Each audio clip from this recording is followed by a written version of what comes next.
welcome back to my channel. Glad you can join me. Today I was at Sandstone Lake. I got here at about 6:30, 6:45. Today I chose a different starting point. Normally I start from the pontoon area and walk in an anti-clockwise direction. This morning I decided to walk in a clockwise direction, just hoping that I would get some of the birds that I normally photograph on this side of the lake with the sun behind me. Alas, that wasn't the case. There was hardly any birds on this side, and I only noticed some birds right at the corner, but it was worth walking on this side. I got some beautiful small honeyeaters that I never photographed before, and I'll just put a photo up here now with its name because I'm not too sure of the name. And it's also great to see people who live beside these wildlife reserves actually plant native trees so that the local wildlife, especially honeyeaters and all that, can come and have a feed in the flowers. And this is what these little honeyeaters were doing. They were just having a ball in these native flowers. And I got some really nice photos. Then I walked along the back straight. This is a very problematic area because you never get the sun either in front or behind you. It's always coming on the side. So this area here is very hard to photograph. I still got a few photos of some kingfishers and all that, but most of them are just backlit. So they're great for a reference shot, but I wouldn't call them like a prize photo that I would display.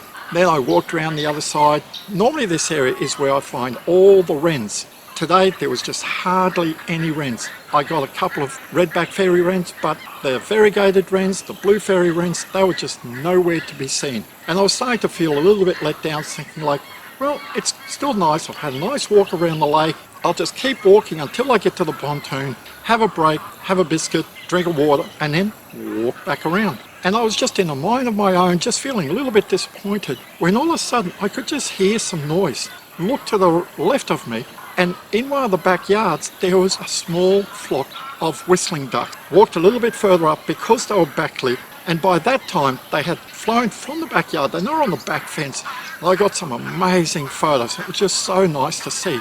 And not to spook them, I was actually kneeling down just in behind a flowering bush, just watching them, when all of a sudden I just could hear a sound that I just couldn't really quite distinguish what it was. And this flycatcher was just in a tree right in front of me, only about 10 meters away. I got some great photos, and I just felt so relieved, thinking like, well, just 5 minutes ago I was just full of disappointment, thinking like, well, it was a nice walk, but apart from the small honeyeaters, I really hadn't photographed any nice birds. And here flycatcher was just perched right in front of me saying, take your best shot, I'm posing for you.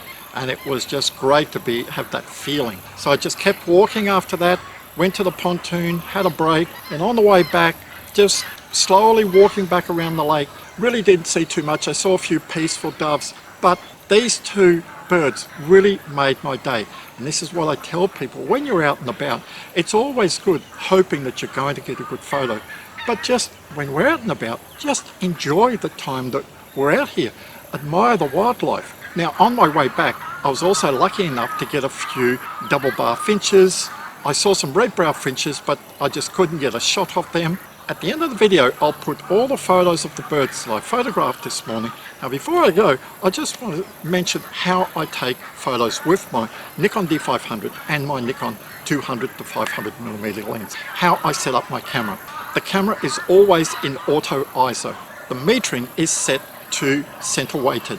Sometimes I will go to spot metering, never in matrix metering. Matrix metering I find is great for landscapes and all that. Center weighted and spot is really good for wildlife. 80% of my wildlife photos are taken with center weighted. And my white balance is set to auto all the time. I find for wildlife, auto white balance gets it right 95% of the time. I shoot in manual mode. My aperture is fixed at f5.6. and I use my shutter speed depending on what bird I'm photographing. Most of the time my minimum shutter speed will be 1/400th or 1/500th of a second. When it's bright sun like this, I'll crank it up to at least 1/800th of a second, just because there's so much light that the ISO is not going to be that high. And I normally cap out at around 1/2,500th or 1/3200th of a second. That is if I think the bird is going to take flight, or if there's bird in flight and I'm trying to get photos of it flying along. And I find between 1/600th and 1/1200th is a sweet spot for photographing most of my wildlife photos. I shoot in JPEG and RAW only because most of the time I share quite a lot of photos on YouTube, so the JPEGs just go up to YouTube. The rest I will just put in a photo walk. The ones that I feel are worth editing, then I will keep those raw files. If they're not worth editing, then they just stay as a JPEG, just has photo walk files in my catalogue. Now in the description I will put a link where Sandstone Lake is. So stay safe, enjoy wildlife photography, and I'll see you next time.